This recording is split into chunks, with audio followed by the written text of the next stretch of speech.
E antes de começar a live, eu estava conversando um pouco com a Elo sobre alguns pilares do meu testemunho. E, de fato, sobre a infância, eu acho que tudo acontece ali na infância, né? Já começa se produzindo um caráter. Eu sempre fui uma filha de pais que eles sempre tentaram construir um caráter em mim, sempre se preocuparam com quem eu estava andando. Mas meus pais, eles sempre estiveram muito ausentes por causa do trabalho, porque a gente não tinha uma vida muito fácil. E com isso, eu fui crescendo um pouco distante de ter a companhia do pai, da mãe, porque eles precisavam trabalhar, mas com princípios. Sempre me ensinaram a ter princípios honrados, princípios de família, mas ausentes, né? Sim. Então, com isso, essa infância, ela foi abrindo portas, né? Algumas portas da rebeldia. Então, eu fui uma adolescente muito rebelde. Minha mãe deve estar assistindo aí, e ela sabe disso, que eu dei muito trabalho. Eu lembro que todas as reuniões de pais, minha mãe ia primeiro na reunião do meu irmão, porque era 5 minutos a reunião do meu irmão. E a minha durava, acho que 40 minutos. Sempre era muito mais extensa, porque realmente eu fui uma adolescente muito problemática. Isso aconteceu até aos meus 17 anos. Eu procurei Jesus em várias formas, Elo. Eu procurei Jesus, já tinha ido, eu não lembrava o que era aquele lugar, mas hoje, eu pensando sobre isso, exatamente hoje, pensando sobre isso, eu acredito que ali era um centro de Umbanda, que eu cheguei a ir, quando eu era ainda por volta dos meus 11 anos. Eu fui naquele lugar e teve uma manifestação ali de um espírito. E eu fiquei tremendamente assustada, porque é uma coisa terrível. Você vê com seus olhos, é terrível. Naquele dia, ele falou várias coisas pra mim, e eu fiquei com aquilo na minha cabeça. Cheguei em casa, e eu descobri que minha mãe tinha ido me procurar na minha escola, e eu não tava lá. E como minha mãe sempre foi muito dura com relação a isso, eu levei uma surra do meu pai e da minha mãe nesse dia, e nunca mais voltei pra aquele lugar. Então hoje eu louvo a Deus por meus pais terem feito isso, porque talvez eu teria seguido uma outra linha ali de algo ruim, algo que traria mais maldição ainda pra minha vida. Uhum. Rodrigo, você falando isso, de novo a gente chama a responsabilidade de nós, pais e mães, Exato. com os nossos filhos, de expor eles a algo que sua mãe nem estava sabendo, mas pelo fato das circunstâncias da vida ali, ela não conseguiu estar do seu lado, mas você vê a importância da gente seguir um caminho reto e correto para não expor nossos filhos a esse tipo de experiência que você vê, marca uma vida toda, tanto que você com 11 anos, você nunca mais esqueceu. Não, exato. Hoje eu estava no café da manhã com a Sabrina, você vê coisas pontuais que marcam a vida de uma criança, então a gente vai remetendo a nossa memória como criança e pensando o que marcou a minha vida, que eu não quero, de fato, negativo, que marca a vida dos meus filhos, mas também coisas naturais da vida que eles vão ver e tá tudo bem. A gente estava num parque aqui próximo e uma senhorinha, passou mal e caiu na rua, então chegou bombeiro, chegou um monte de coisa. A Sabrina nunca mais esqueceu desse fato, porque foi uma coisa chocante pra ela ali. Mas tudo bem, é uma coisa da vida. Imagina algo que você é exposto propositalmente ali, né? A manifestação de um espírito, algo que você desconhecia, você nem sabia o que era, e deixou uma marca na tua vida. Mas glórias a Deus também por isso, que fez você também ir por outro caminho, né? Exato. Conhecer. Mas ainda percorri por um caminho longo, né? E aí eu sempre procurei Jesus. Só que eu não sabia que o vazio que eu sentia era falta realmente de Jesus no meu coração. E aí eu fui para uma outra religião. Me estendi um pouco mais, me batizei nessa religião, que não é uma religião, é uma seita. Eu fui missionária dessa religião por alguns anos, por 2 anos, mas ainda aquele vazio persistia dentro do meu coração. E aí foi quando eu buscava isso e eu conheci o pai do Rodrigo, que é meu filho mais velho, e de fato ali eu acabei engravidando do Rodrigo. E ali foi uma experiência, assim, sobrenatural, porque ao mesmo tempo que eu queria ser mãe, eu sabia que dentro de mim eu não queria fazer algo ruim, mas eu procurei clínicas de aborto na época, pelo meu desespero. Então, isso é até algo que eu quero dizer para essas mães, né, que hoje já carregam um filho no ventre, você já é uma mãe. Então, com Deus, você pode todas as coisas. Amém. Você pode enfrentar isso, né, com a força de Jesus na sua vida. Então, o meu desespero, porque eu já tinha pais que eram rigorosos, rígidos, e uma gravidez prematura, aos 17 anos. E aí eu fiquei procurando meios, falei, meu Deus, e agora, né? Fui a primeira vez na clínica, fez todo o processo, falei, não, vou fazer o aborto. Na segunda vez que eu fui na clínica... Isso é uma coisa espiritual muito forte, né, Adri? E assim, Jesus sempre esteve ali comigo. Amém. Ele nunca me deixou. Só que eu não enxergava isso. E eu falava assim, meu Deus, e agora? Fui a segunda vez na clínica fazer esse aborto. Também não consegui. Jesus te salvava. Me salvava. E na terceira vez, eu não consegui sair. Eu tinha combinado, né, com uma pessoa. Essa pessoa não conseguiu chegar a tempo pra me levar. Porque eu tinha 17 anos, eu não dirigia. Eu era totalmente dependente, assim, de locomoção. Enfim, não conhecia São Paulo tão bem, né, não andava tanto. E aí, na terceira vez, a pessoa não chegou. E eu olhei e falei, Deus, eu sei que não é isso que o Senhor quer na minha vida, só que eu preciso de ajuda. Eu tenho muitos erros, muitas falhas. Eu tinha consciência do pecado na minha vida. É engraçado. Eu não tinha Jesus, sim, aceitado Jesus. Ele estava comigo ali, batendo na porta do meu coração. Eu tinha aquela certeza que eu ia passar por aquele momento e ia passar bem, porque ele estava comigo. Você tinha consciência do certo e do errado. Sim, Você sabia sim, que não era certo aos princípios, aos olhos de Deus. Alguma coisa no seu coração dizia isso. Dizia. E eu falei pra Jesus, Jesus, eu tenho muitos erros e eu não quero errar novamente. Então me ajuda a não cometer esse erro. Porque eu sabia no meu coração que era um erro. Era algo que eu poderia vencer. E aí foi quando eu decidi realmente, de fato, ter o Rodrigo, né? Eu falei, agora eu vou ter que enfrentar, né? Uhum. E como que a gente enfrenta isso, né? Eu até falo que em João 8,32 fala, conhecereis a verdade e a verdade vos libertará. Então foi essa verdade que me libertou, Elo.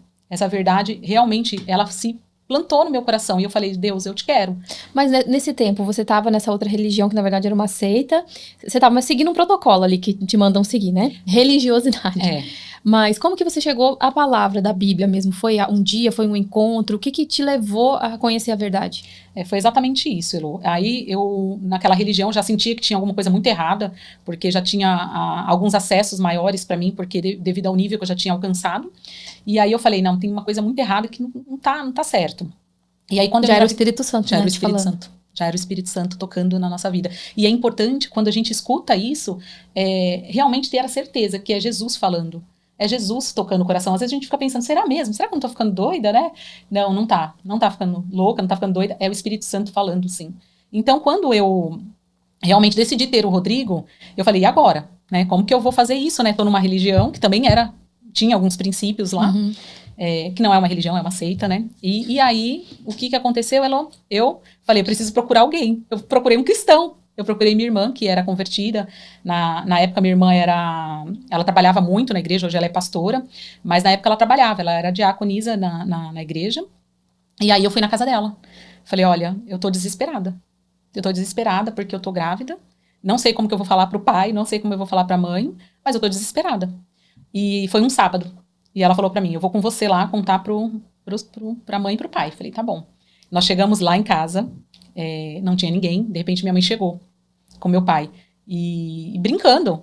E eu sentada no sofá bem séria e minha irmã séria. Super nervosa. Super nervosa. E aí foi quando realmente minha irmã falou assim, olha, nós precisamos conversar com você. Mas na hora, acho que minha mãe ali, eu lembrando hoje da cena, acho que minha mãe perdeu o chão. Eu lembrando assim, ela perdeu. Ela falou, é uma coisa muito grave, né? E ela já imaginava que era a gravidez. E aí foi quando, de fato, nós falamos, né? Que ela falou que eu estava grávida e que ela estaria para ajudar, que ela faria o possível naquele momento para realmente ajudar. A minha irmã nordestina, né? Brava. Ela falou, não, pode ir embora que eu não vou fazer nada com ela, não. Pode ir embora, pode ir tranquila. Mas, de fato, ali... Aquele ela tá ouvindo. frio na espinha. E ela tá ouvindo, tenho certeza. E ela, naquele desespero de mãe, sabe? De sempre fazer as coisas que era certo. E querer as coisas certas. Ela me deu uma surra, gente. Realmente ali foi um tempo muito difícil pra mim. Mas foi o tempo que eu mais me aproximei de Jesus. No deserto. Foi no deserto. E eu não tinha medo. Eu não sentia mais medo. Eu sentia um alívio. Então, a minha mãe me batia todos os dias. Por uma semana ela fez isso pelo desespero dela. Porque ela sempre quis o que era certo, o que era bom pra mim. E ela sabia o que eu ia enfrentar. E eu comecei a conversar com Jesus. E eu lembro aqui no podcast que uma pessoa comentou, como que eu falo com Jesus? Olha, sinceramente, eu não sabia falar com Jesus, mas eu falei. Falei, Deus, eu não posso enfrentar isso sozinha. Eu preciso de ajuda. Então, tudo aquilo que foi falado sobre mim, o que eu era, e vem muito de encontro do que você falou, do que Deus pensa de nós, eu comecei a pensar. Falei, Deus, estão falando que eu não vou casar mais, estão falando que eu não vou estudar mais, que eu não vou fazer faculdade, que eu não vou ser ninguém na vida. E eu sei que o Senhor pode mudar, porque eu já escutei falar de você, né? Eu já escutei falar de Jesus. Então, Jesus, faça isso que o Senhor falou na minha vida. E eu começava a falar isso durante uma semana. Então, assim, todas as vezes que minha mãe vinha, falava alguma coisa, brigava, meu pai, eu não tinha mais aquele sentimento, eu não tinha um sentimento ruim. Eu tinha um sentimento assim, eu sei que Deus vai fazer. Eu não sei como, mas Deus vai fazer. Ele vai transformar. Amém. Nisso, Dri, alguém da sua família já era convertido? Sua irmã Sim. Já era convertida? Só ela era convertida. Só. E ela já estava nos bastidores orando. Já estava. A mãe espiritual, né? Então, isso é muito importante falar, porque sempre tem alguém intercedendo por nós. A gente só vai saber, às vezes, quando a gente já se converteu. É verdade, é verdade. Mas tem muita gente que ora pela gente sem a gente saber, né? É verdade. Nós oramos por muitas pessoas que nem imaginam que a gente esteja ali com o joelho no chão, né? E, de fato, e o mais engraçado, né, naquela situação é que eu, com 17 anos grávida, minha irmã com 20 anos de casada, estéril. E ela não falava pra você que ela orava por você? Não, quando nós começamos a se aproximar mais, ela falou, olha, eu sempre orei, sempre busquei por isso, né? Porque eu sonhava em ter uma irmã. Eu queria muito ter uma irmã. Então, eu orava pela tua vida. E eu sabia que esse momento ia chegar, porque ela sabia que eu estava numa seita. Então, isso mexia com ela, extremamente. Mas eu não tinha um entendimento. Aí a sua irmã, já casada há 20 anos? 20 anos. 20 anos. E não podia ter filhos.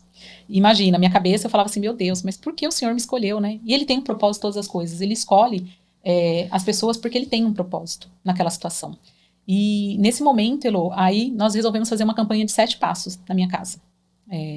Mas antes disso, até voltando um pouquinho, a minha mãe colocou eu pra fora de casa, tá, gente? Também.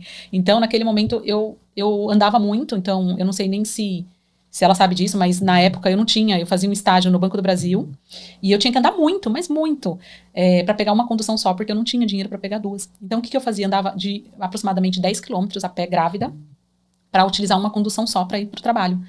E hoje, eu pensando nisso, eu tinha as melhores conversas com Jesus. 10 quilômetros. 10 quilômetros de leveza, de conversar com Deus. Então, ele preparou até esse momento com ele. Então, ele preparou realmente todas as coisas. E aí, minha mãe, depois de um tempo, né, acredito que um mês aproximadamente, ela ficava atrás de mim para retornar para casa, eu acabei voltando para casa. E aí, nesse processo de retorno para casa, nós resolvemos fazer uma campanha na minha casa, de 7 passos com Jesus. De iniciativa com a tua irmã. Com a minha irmã. E eu comecei a ir na igreja também. Tá. Então, começou o processo de libertação mesmo.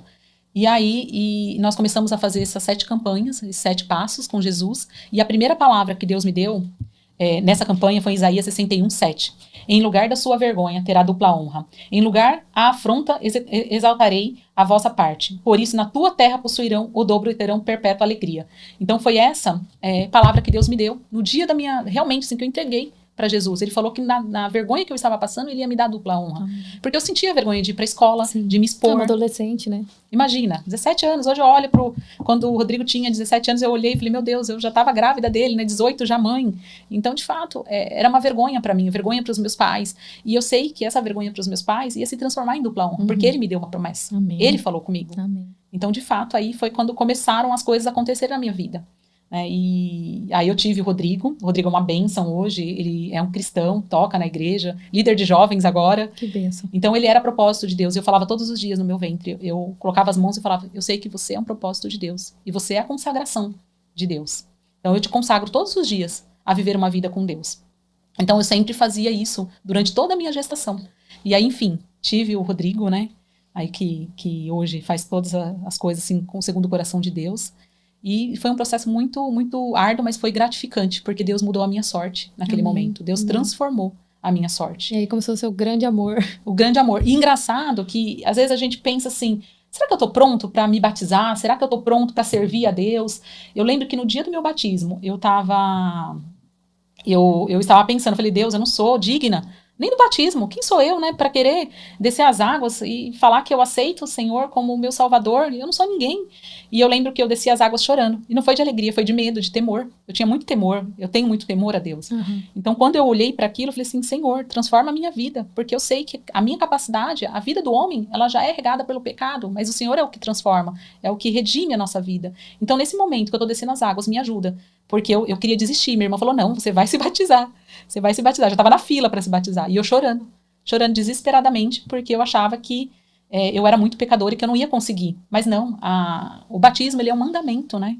Rodri, tem muita gente, sabia, que pensa desse jeito, ou pensa que, eu vou primeiro me purificar, me santificar, para depois me batizar, sendo que é totalmente ao contrário, né? Então a pessoa tem muito assim, eu já fiz muita coisa no passado feia, eu já pequei muito, e eu acho que eu não sou digna de estar na presença do Senhor completamente, então primeiro eu vou aqui me lapidar, e depois eu acho que eu sou digna de mergulhar nas águas, sendo que Deus não falou isso, né? Venham a mim todos. Ele não falou assim, venha a mim esse ou esse. Ele falou todos, todos. Então, dos mais impuros aos menos, dos menos santos aos mais santos, ele falou para descer e se batizar. E o batismo, ele não é um ato simbólico, ele não é um ritual, ele não é algo que acontece ali só porque é bonito, fazer a filmagem de alguém caindo na água. Não, o batismo é um ato espiritual. É ali que todos os seus pecados são lavados, é ali que Jesus começa a transformar a tua vida. A minha vida só foi, de fato, transformada o dia que eu desci as águas. Transformada, porque antes eu já queria, mas eu tinha um pouco de julgo também, ficava, será que sim, será que não? O que esse povo que tá querendo descer nas águas não entendia a palavra? Quando você entende a palavra, entende que o batismo é um ato espiritual de transformação da tua vida a partir daquele momento, você fala, todo mundo está pronto. Exatamente. Porque não precisa, a pessoa, por exemplo, aceitou Jesus num final de semana, daqui 2 semanas tem um batismo. Ela sempre vai pensar, eu não tô pronta. Exatamente. É a mentira do diabo, né? A mentira do diabo. É a mentira do diabo. Para que você não desça e você não nasça de novo. Exato. Porque é um novo nascimento. É um novo nascimento. nascimento. Então, ao contrário do que muita gente pensa, você que está nos assistindo e ainda não desceu nas águas, você está frequentando lá a igreja, está lendo a Bíblia, mas você não está se sentindo digno de ser batizado porque você ainda tem um caminho longo com Deus, é totalmente ao contrário. Primeiro você aceitou Jesus, reconheceu ele como seu Senhor e Salvador. Exato. O segundo passo é já se batizar. Então, se batiza, que a partir desse momento o Espírito Santo começa a agir na tua vida e te ensinar para qual caminho você deve seguir, que é o único caminho aqui. Mas ele vai te moldando e é um processo. Não é que do dia para noite você vai ficar santo, não é do dia para noite você vai ficar puro, até porque todos os dias nós temos que pedir santificação e purificação. Exato. Todos os dias, todos nós, do menos crente ao mais crente. Mas Deus não disse assim, só se batiza, só vem a mim depois que você tiver perfeito, porque Exato. é ao contrário. Então você que tá se sentindo assim, eu sei porque tem amigas minhas que já me confessaram, eu acho que eu tenho tanta coisa que eu já fiz, eu já usei droga, eu já fiz coisa feia pras pessoas. Não importa. O Jesus não tá preocupado com o seu passado. Ele tá preocupado com o que você vai fazer de hoje até que ele volte. Quando eu me batizei, ele foi... Depois disso, eu falei, meu Deus, por que eu não fiz isso antes, né? E é a sensação que nós temos, né, Elô? Por que nós não fizemos isso antes? Por que eu não aceitei Jesus antes, né? Tanta coisa teria sido diferente. Sim. Mas eu olho hoje e falo assim, toda essa experiência e todas as palavras que Deus me traz é que através do meu testemunho, pessoas serão transformadas. Então, eu quero que esse testemunho de vida, porque não é fácil se expor, não é fácil estar aqui, mas eu quero que esse testemunho traga para você uma realidade que não importa o teu erro, não importa o teu pecado, não importa o que você tenha feito. Jesus é aquele que transforma, Jesus é aquele que faz toda a diferença na nossa vida. Ele fez toda a diferença. E aí eu me entreguei a Jesus. E depois dessa entrega a Jesus é a busca, né? Aí você tem que buscar. O dia inteiro, o tempo todo, todos os dias, para sempre. Exatamente.